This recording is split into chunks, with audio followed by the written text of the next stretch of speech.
ما شاء اللہ لا حول ولا قوة الا باللہ العلی العظیم. حسبی اللہ نعم الوکیل نعم المولا ونعم النصیر. بسم اللہ الرحمن الرحیم الحمد للہ رب العالمین. الصلاة والسلام والتحیۃ والاکرام علی النبی الأمی العربی المکی المدنی الرسول المصدق المحمود الأحمد ابی القاسم محمد. اللہم صل علی محمد وآل الطیبین الطاہرین المعصومین المظلومین ولعنۃ اللہ علی اعدائہم اجمعین. اما بعد فقد قال اللہ تبارک و تعالی فی کتابہ المبین. بسم اللہ الرحمن الرحیم. هو الذی ارسل رسوله بالهدى ودین الحق لیظہرہ علی الدین کلہ ولو کرہ المشرکون. صلوات پر محمد و آل محمد. اللہم صل علی محمد و آل محمد. برادران ملت، ارباب دین و دانش، صاحبان فکر و نظر، علماء حیدر کرار، عزاداران حسین، سلسلہ گفتگو آپ کے پیش نظر ہے. ماہ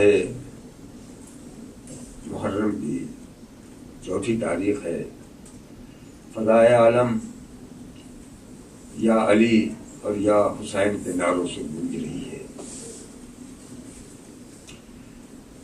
وہ طاقتیں جنہوں نے اس نام کو مٹانا چاہا تھا، کوشش کی تھی کہ یہ نام دوسروں تک نہ پہنچ سکے، وہ ایک ایک کر کے دنیا سے فنا ہو چکی ہیں. اب نہ یزید ہے، نہ یزید کا باپ کسی کو یاد رہ گیا ہے، نہ ولید باقی ہے، نہ مروان باقی ہے، نہ حجاج باقی ہے، نہ متوکل ہے، نہ صفا ہے. جتنے آئے تھے کہ اس نام کو مٹا دیں، اس خاندان کا نام لیوا کوئی دنیا میں باقی نہ رہے. آج ان کا نام مٹ چکا ہے، تاریخ کی کتابوں میں پڑا ہوا ہے، کوئی پلٹ کے ان کی طرف دیکھتا بھی نہیں. لیکن یہ نام جسے دنیا نے مٹانا چاہا تھا وہ انسانیت کے سر کا تاج بنا ہوا ہے اور غرور انسانی کی پیشانی کا ٹیکا بنا ہوا ہے. دنیا کا کوئی بھی آدمی کہیں بھی ہو اس نام سے نا آشنا نہیں ہے. آپ حضرات جو فرش ادا بچھائے ہوئے ہیں یقیناً قابل مبارکباد ہیں، اس لیے کہ ایک ایسے ملک میں، ایک ایسی سرزمین پر جہاں آج سے 10-20 سال پہلے یہ نام نہیں پہنچا تھا، آپ لوگوں کے ذریعے پہنچا ہے. اللہ نے آپ کو واسطہ بنایا ہے، اس پر آپ کو فخر کرنا چاہیے. میں دیکھتا ہوں کہ نوجوانوں کی کوششیں روز گویا یہ روز ایک اذاخانہ سجاتے ہیں، اور یقیناً ایک اذاخانہ سجانے کا ثواب انہیں روز ملتا ہوگا. سامان اٹھا کے لاتے ہیں، فرش اٹھا کے لاتے ہیں، قالین اٹھا کے لاتے ہیں، یہاں بچھاتے ہیں. دن بھر اس روم میں کیا ہوتا ہے یہ تو مجھے نہیں معلوم، لیکن جب یہ فرش بچ جاتا ہے تو یہاں ہم اور آپ مل کے صداقت کی اذان دیتے ہیں، محبت اہل بیت کا اعلان کرتے ہیں.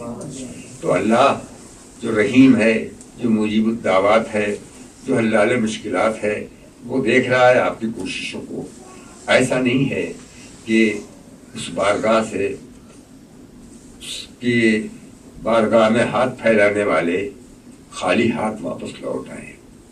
وقت ہوتا ہے، زمانہ ہوتا ہے، ایک نہ ایک دن ایسا ضرور آئے گا کہ روز آپ کو یہ زحمت نہیں کرنی پڑے گی. یہ ثواب آپ حاصل کر رہے ہیں، یقیناً آپ خوش قسمت ہیں، آپ کو سعادت اللہ نے دی ہے. برادران ملت، ہم مسلمان ہیں، اللہ پہ بھروسہ رکھتے ہیں. جو مومن ہے، اہل بیت کا ماننے والا ہے، تمام اسباب فراہم ہو جاتے ہیں تب بھی وہ مغرور نہیں ہوتا، اور سارے اسباب چھن جاتے ہیں تو وہ مایوس نہیں ہوتا، اس لیے کہ وہ جانتا ہے کہ یہ عالم اسباب ہے، مسبب الاسباب وہ مالک ہے جس نے ہمیں پیدا کیا ہے، اسباب اس کے ہاتھ میں ہے۔ ایک لقمہ، یہاں جتنے چیزیں ہیں، جتنے افراد ہیں، سب ایک دوسرے کے محتاج ہیں، سب ایک دوسرے پر ٹکے ہوئے ہیں، کوئی اپنی ذات میں کافی نہیں ہے، صرف وہ کافی ہے اپنی ذات میں بس۔ یہاں سب ایک دوسرے کا محتاج ہے۔ ہم ایک لقمہ روٹی جو کھاتے ہیں، یہ روٹی گیہوں کے محتاج ہے، بغیر گیہوں کے یہ عالم وجود میں نہیں آ سکتی۔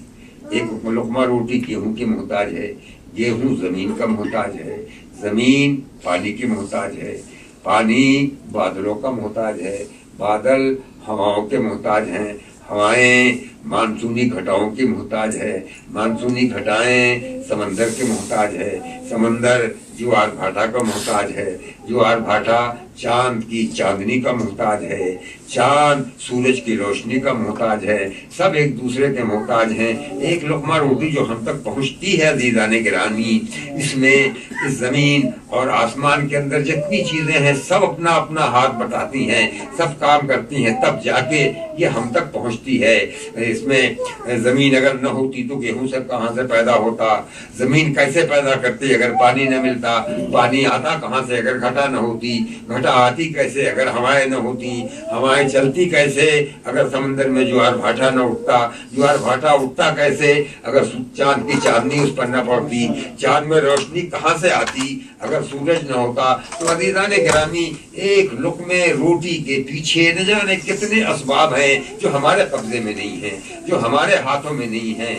لہذا وہ مشرکانہ فکر ہے جو کبھی زمین کے آگے ہاتھ پھیلا دیتی ہے، کبھی سمندروں کے آگے ہاتھ جوڑ دیتی ہے، کبھی سورج کا سجدہ کرتی ہے، ان آثار کے سامنے عبادت کرتی ہے، لیکن مومنانہ فکر جو ہے وہ اس مالک کے اوپر جا کے ٹھہر جاتی ہے جس کے قبضہ قدرت میں زمین بھی ہے، آسمان بھی ہے، بادل بھی ہیں، گھٹائیں بھی ہیں، ہوائیں بھی ہیں، پانی بھی ہے، سب کچھ اس کے ہاتھ میں ہے۔ ہم اسی کو آواز دیتے ہیں، درود بھیج دیجیے محمد والے۔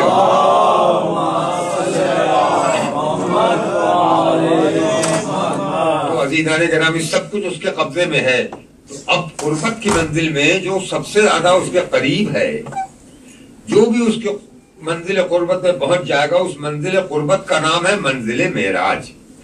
معراج کا مطلب کوئی بلندی اور پستی نہیں ہے عزیزان گرامی، معراج کہتے تو ہیں بلندی کو، لیکن ہم جس معراج کا ذکر کرتے ہیں وہ قربت الہی اس کا نام ہے۔ قربت الہی کا مطلب نہ بلندی ہے نہ پستی ہے، وہ تو ہر جگہ ہے، وہ تو ہر جگہ ہے۔ یہ منزل معرفت ہے، جو منزل معرفت میں اس سے سب سے زیادہ قریب ہوگا وہ کائنات کے آگے ہوگا، پیچھے نہیں ہوگا۔ وقت اس کے پیچھے چلے گا، تاریخ اس کے پیچھے چلے گی، زمانہ اس کے پیچھے چلے گا۔ وہ تاریخ کا محتاج نہیں ہے، تاریخ اس کی محتاج ہے۔ وہ زمانے کا محتاج نہیں ہے، زمانہ اس کا محتاج ہے۔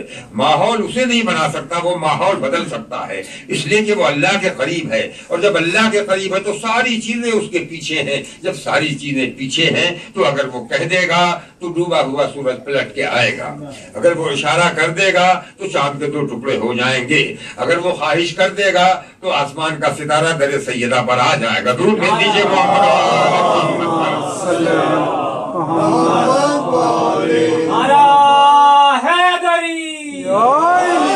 تو آپ اس کا ذکر کرنے کے لیے بیٹھے ہوئے ہیں، اور اس ذکر کے پشت پر وہ دکھیا ماں ہے کہ جس کا بارگاہ الہی میں کسی کا حق نہیں ہے بندوں میں، مگر جب بھی غور کیجئے گا تو آپ کو کہنا پڑے گا اگر کسی کا حق ہے کچھ کہنے کا تو وہ حسین کی دکھیا ماں ہے جس نے اپنا سارا گھر لٹا دیا۔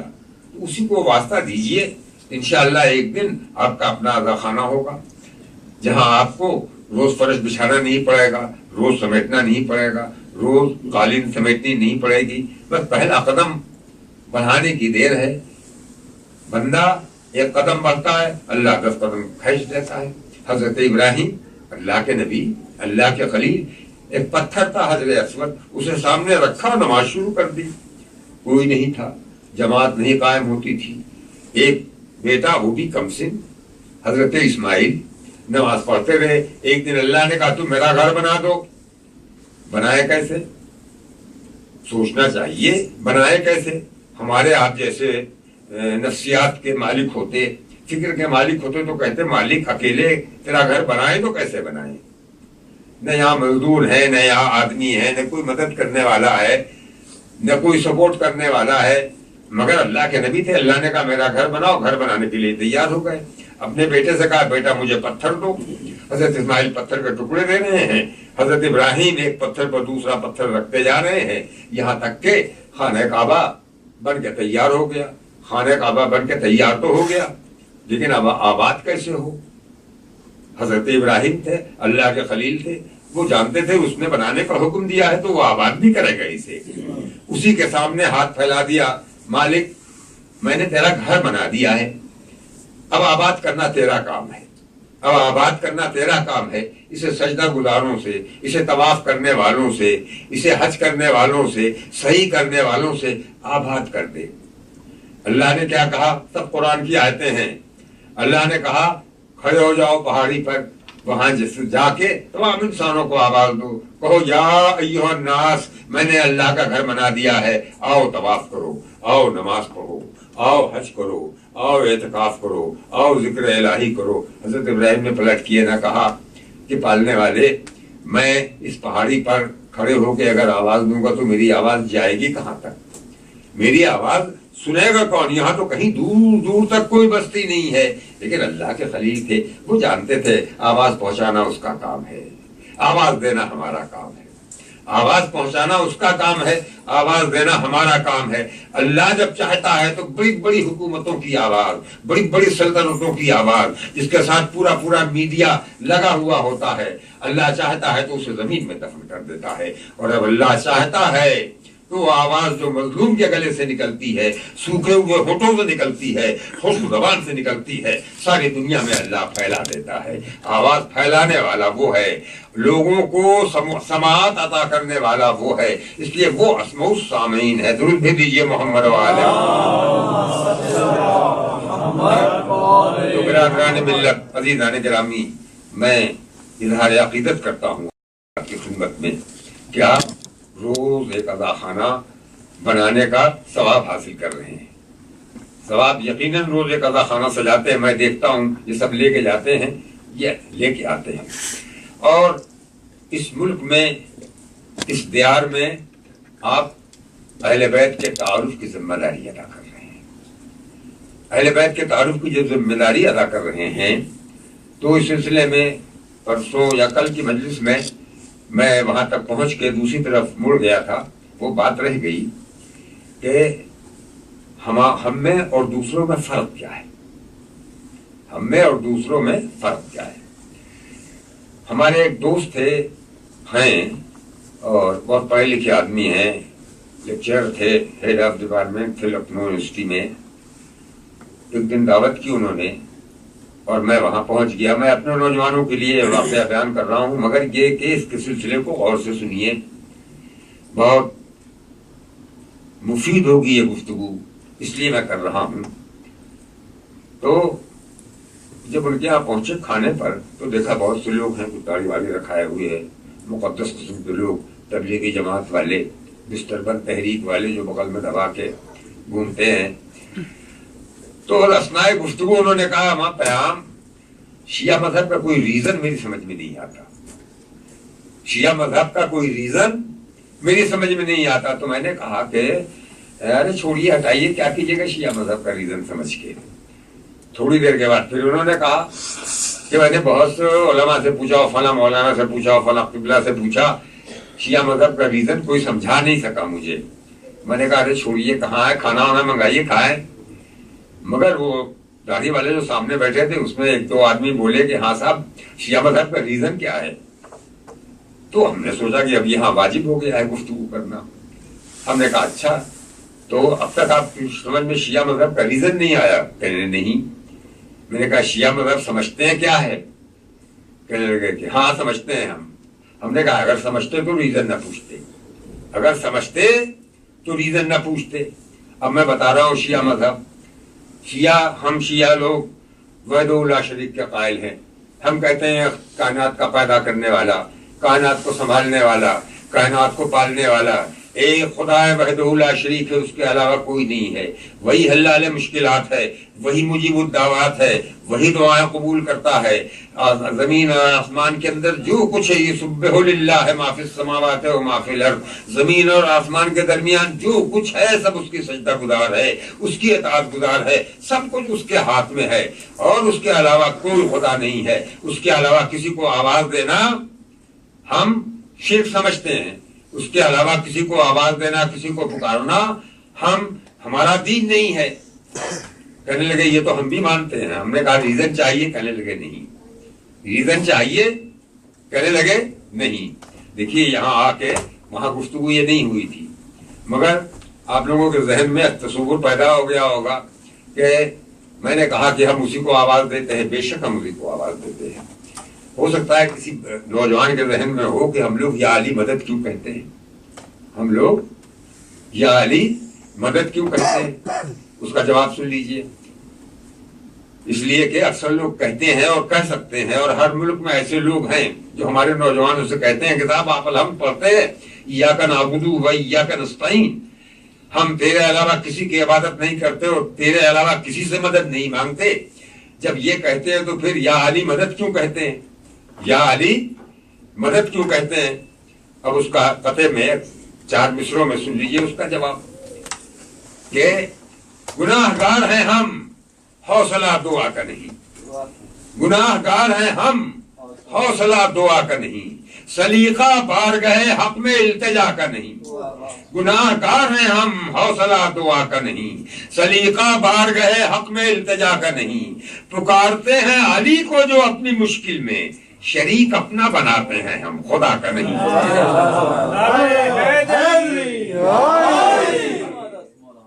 بات آئی سمجھ میں نا.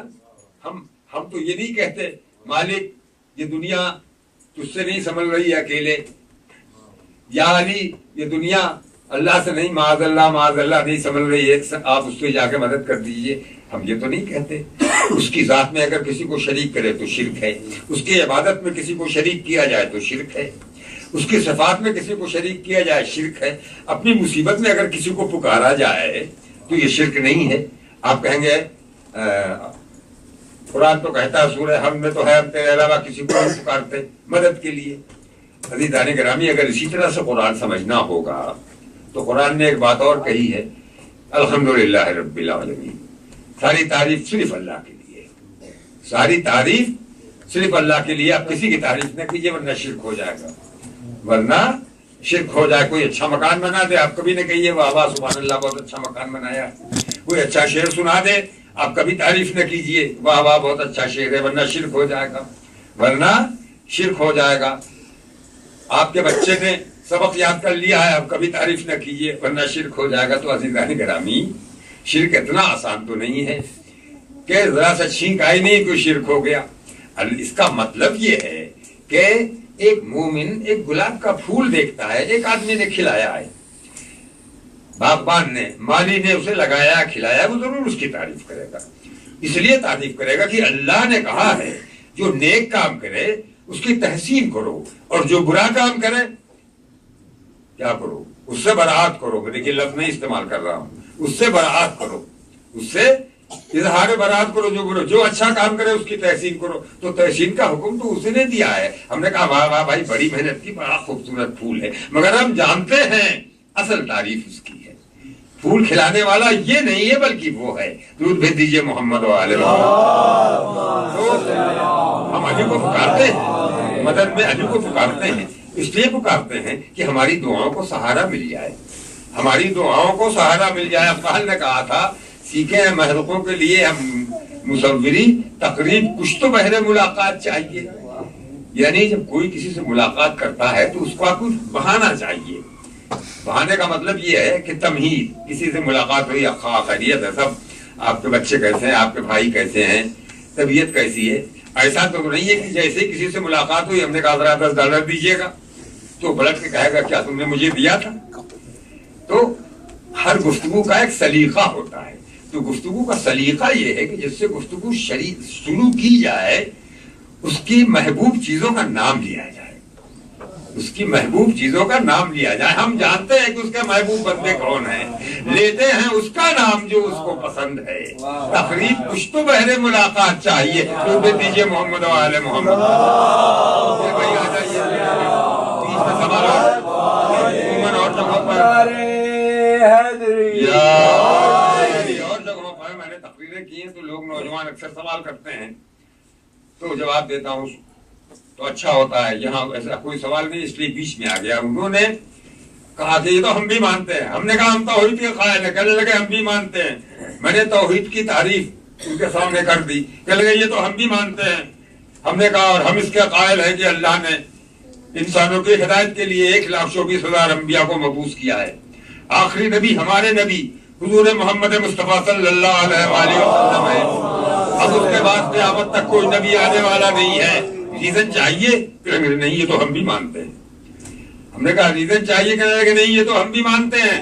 میں نے کہا اور ہم اس کے قائل ہیں کہ اللہ نے انسانوں کی ہدایت کے لیے اپنے انبیاء کے ذریعے 4 کتابیں بھیجی ہیں اور بہت سے صحیفے بھیجے ہیں. آخری کتاب قرآن کریم ہے. اس کے بعد اب قیامت تک کوئی ہدایت کی کتاب آنے والی نہیں ہے. ریزن چاہیے کرنے کہ نہیں یہ تو ہم بھی مانتے ہیں. یہ تو ہم بھی مانتے ہیں. ہم نے کہا اس کے قائل ہے ایک دن قیامت کا آنے والا ہے. ہر انسان اپنے مالک کی بارگاہ میں کھڑا ہوگا، اعمال کا حساب دے گا، ذرے ذرے عمل کا حساب دینا ہوگا. نیکی 1 ذرہ بھی ہے تو اس کی جزا مل کے رہے گی، برائی 1 ذرہ بھی ہے تو اس کی سزا مل کے رہے گی. اسے قیامت کا دن کہتے ہیں، یوم الدین کہتے ہیں، یوم حساب کہتے ہیں. کہنے لگے یہ تو ہم بھی مانتے ہیں. میں نے کہا ریزن چاہیے. کرنے کے نہیں. کہنے لگے نہیں. میں نے کہا اور ہم اس کے قائل ہے کہ اللہ نے جنت بنائی ہے، دوزخ بنایا ہے. بروں کے لیے دوزخ یعنی جہنم ہے، اچھوں کے لیے جنت ہے. بیچ میں اعراف ہے، کوثر ہے، تسنیم ہے، حور ہیں، غلمان ہیں، فرشتے ہیں، ملائک ہیں. یہ تمام مخلوقات ہیں جنہیں ہم نہیں دیکھتے. انبیاء نے خبر دی، ہم اس پر عقیدہ رکھتے ہیں، یقین رکھتے ہیں. کہنے لگے یہ تو ہم بھی مانتے ہیں. ہم نے کہا ریزن چاہیے. کہنے لگے نہیں. ہم نے کہا ریزن چاہیے. کہنے لگے نہیں. اب ہم نے کہا کہ اچھا صاحب عقائد تو ہم نے بتا دیے اپنے، اعمال بھی ہمارے سن لیجئے. پہلا امر ہمارے یہاں نماز، اولی پرشش نماز بوت. سب سے پہلے سوال جو ہوگا وہ نماز کا سوال ہوگا. سب سے پہلی عبادت ہمارے یہاں نماز ہے. ریزن چاہیے. کرنے لگے ہمارے یہاں بھی پہلی عبادت نماز ہے. ہم نے کہا تو آپ یہ بھی سن لیجئے. ہو سکتا ہے کہ تعداد میں فرق ہو. ہمارے یہاں 5 نمازیں واجب ہیں. ہمارے یہاں 5 نمازیں واجب ہیں. دیکھیے 5 وقت کی نماز نہیں کہا، اس لیے 5 وقت ان کے ہاں ہے، 5 نمازیں ہمارے ہاں ہیں. وقت کون سا ہے؟ وہی وقت ہے جو پیغمبر نے بتایا ہے. جو پیغمبر نے بتایا ہے. جیسے علی نے نماز پڑھا، کم سے کم پیغمبر کی ایک سیرت مکے میں حج کے زمانے میں آج تک محفوظ ہے 1400 سال سے. ساری امت جب وہاں پہنچتی ہے میدان عرفات میں تو ظہر اور عصر کے نماز ایک اذان پر ظہر اور عصر کے نماز ایک اذان پر ملا کے 2 اقامت کے ساتھ پڑھتی ہے. اور مزدلفہ میں جب رات کو پہنچتی ہے تو ایک اذان میں مغرب کی نماز اور عشاء کی نماز پڑھ کے بتاتی ہے کہ پیغمبر کی سیرت جو مسلسل چلی آ رہی ہے وہ یہی ہے. درود بھیج دیجیے محمد و آل محمد. تو میں نے کہا کہ صاحب ہمارے یہاں 5 نمازیں واجب ہیں، صبح کی، ظہر کی، عصر کی، مغرب کی، عشاء کی. تعداد بتا دی. صبح کی 2 رکعت، ظہر کی 4 رکعتیں، عصر کی 4 رکعتیں، مغرب کی 3 رکعتیں، عشاء کی 4 رکعتیں. کہنے یہی تو ہمارے یہاں ہے. ہم نے کہا ہمارے یہاں نوافل ہے. صبح کے نافلہ 2 رکعت، ظہر کی 8 رکعت، عصر کی 8 رکعت، عشاء کی 2 رکعت، مغرب کی 4 رکعت، نماز شب کی نافلہ 8 رکعت. اس کے بعد صبح کی نماز شب صبح پہ پڑھی جاتی ہے، وتر اور شفا 2 رکعت اور 1 رکعت. سب بتا دیا. کہنے لگے یہی ہمارے یہاں ہے. میں نے کہا ریزن چاہیے. کہنے لگے نہیں. کہنے لگے نہیں. ہم نے کہا تو نماز کے بعد ہمارے یہاں دوسری عبادت روزہ ہے. رمضان کے مہینے میں ہم روزہ رکھتے ہیں. صبح صادق سے لے کے غروب آفتاب تک نہ کچھ کھاتے ہیں نہ پیتے ہیں اور سارے کام چھوڑ دیتے ہیں. صبح صادق سے لے کے غروب آفتاب تک. اور جب غروب آفتاب ہو جاتا ہے تو افطار کرتے ہیں.